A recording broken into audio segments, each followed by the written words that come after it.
Welcome to Online Yoga School. I'm Steph, and today we're going to go into Lotus Pose, Padmasana.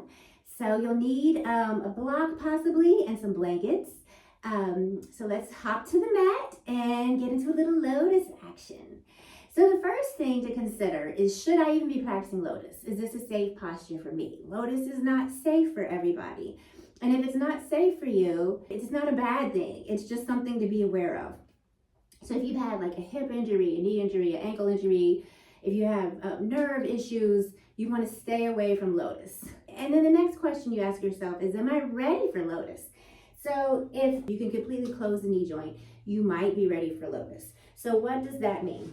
Well, to close the knee joint completely, you would bring the thigh and the calf together with no space here.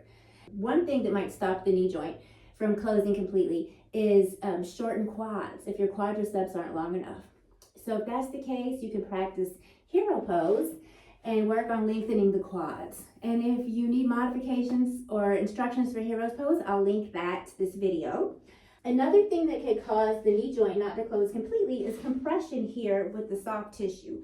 So you could try gently like rolling the calf out to make some space and then seeing if that helps the knee joint close. If the knee joint closes completely, then you want to take a look at the hips. So try coming into a bound angle, Baddha Konasana. If you can comfortably do this and your knees are not super high, then you may have the openness in the hips to come into Lotus.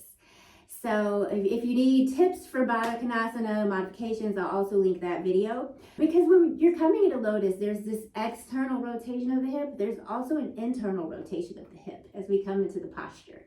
So we want to make sure that we're ready to try Lotus Pose, first of all. So does the knee close and do I have the openness in the hips? So if you've got a yes going on for both of those, then let's move forward. You would want to start in staff pose, so with the legs extended in front of you. Now, as you extend the legs, there may be, if you've got tight hip flexors, if you have tight hammies, you may find that there's this tilt in the pelvis that causes you to lose the length in the spine. So if that's the case, then you might want to sit on a blanket. I am definitely sitting on a blanket here. So then, once you get up on your blanket or a block, if you choose to use props, extend the legs in front of you. And then we're going to hug the right leg in. So let's just cradle it so the foot comes kind of in towards the navel and just kind of rock back and forth here. Open that hip. And then when you're ready, you would place the right foot in towards the left groin. Now, right away, you'll see my right knee floating.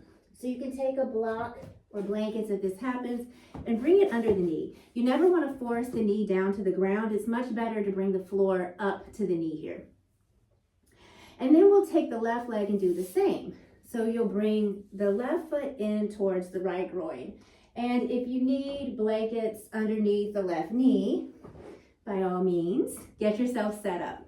So from here, we're in Lotus Pose. And then there's a slight tilt of the pelvis that just allows the spine to curve in a way that's natural and gives us a little bit of length. So we should be able to sit up nice and tall in this posture.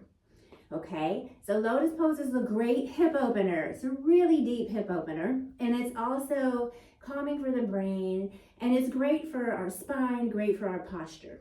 Lots of benefits here. And it gives us this space too for energy to flow freely up and down the spine. So it's good for moving energy up through all 7 of our chakras. So we're going to talk about how you can modify this pose. Now, we've already talked about a couple of modifications. If you're losing that length in the spine, you want to elevate the hips. So you would sit on some blankets, you would sit on a block, maybe even a bolster. If the knees are floating, you would bring blankets or a block to pad underneath the knees. If you're finding that the ankles are rolling in, one of the things you could do is roll up a blanket and bring it right here. Bring the rolled blanket or the rolled towel right here to kind of support the ankles. So that's another way that we can modify Lotus Pose. And then of course you could always practice half Lotus. So if you're new to this, or even if you've been doing it a while and full Lotus just isn't working for you, you just bring one leg into Lotus and the other can stay extended, or maybe the other leg comes into easy pose. And as long as you're able to keep that length in the spine, then you know that the posture is working for you.